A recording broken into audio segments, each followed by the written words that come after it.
Hi, so I just finished reading the article Race, Class, and Disproportionality by Carla O'Connor. Thought the article was very interesting because it spoke about all the different issues that students, especially special ed students, have to confront in order to be successful. So, such as race, trauma, poverty, family, school, norms like from Easy CBM, Star 360, as well as bias from their teachers. The article talks a lot about poverty, how it increases risk factors for students. Talks about how minority students tend to be poorer, and that minority students also are more likely to be in SPED. Um, in addition, with poverty means you have less resources. Poverty means that your school is probably going to be less than stellar, which means it'll have even less resources, which just compounds the issue.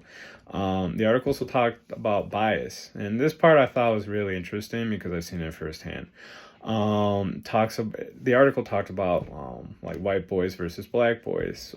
In the article, it mentioned that like white boys are more, when they get in trouble, it's less likely to be treated as severe, and the attitude boys will be boys a lot of time might be implemented.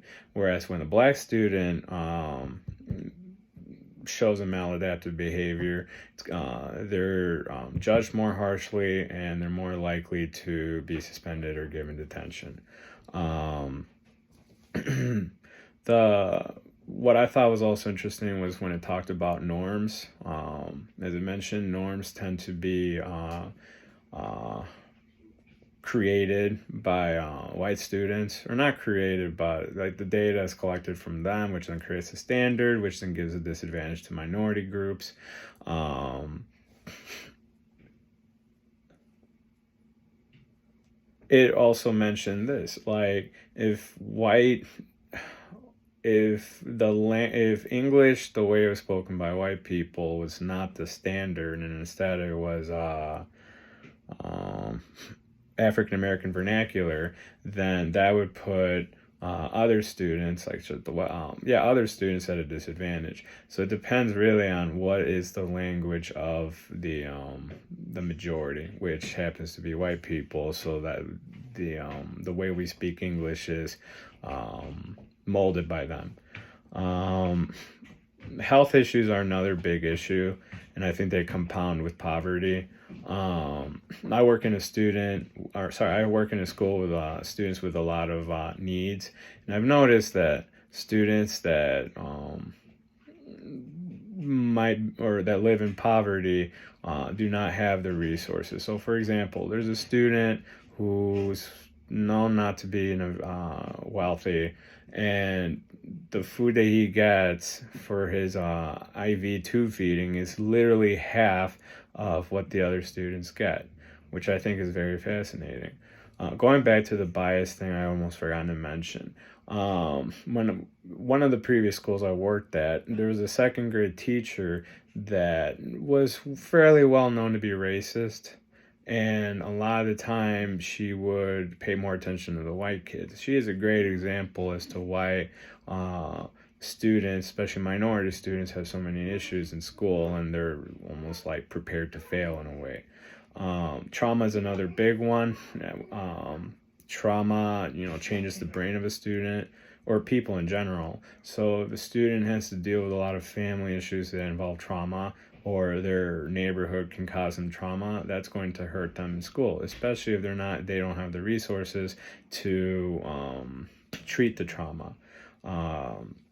The other thing too that I thought was interesting about the article is it mentioned judgment versus non-judgmental categories. So non-judgmental would be like a student that's blind or deaf or physically impaired, and it's very obvious. Whereas a judgmental category would be like learning disability or emotional disability.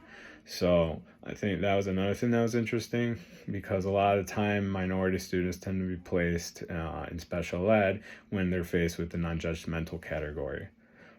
Overall, I thought the article was really interesting. Sorry, the article over here.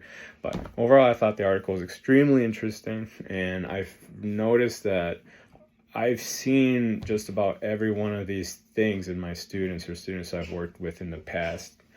I've definitely seen poverty, definitely seen family issues where I've had to call DCF multiple times.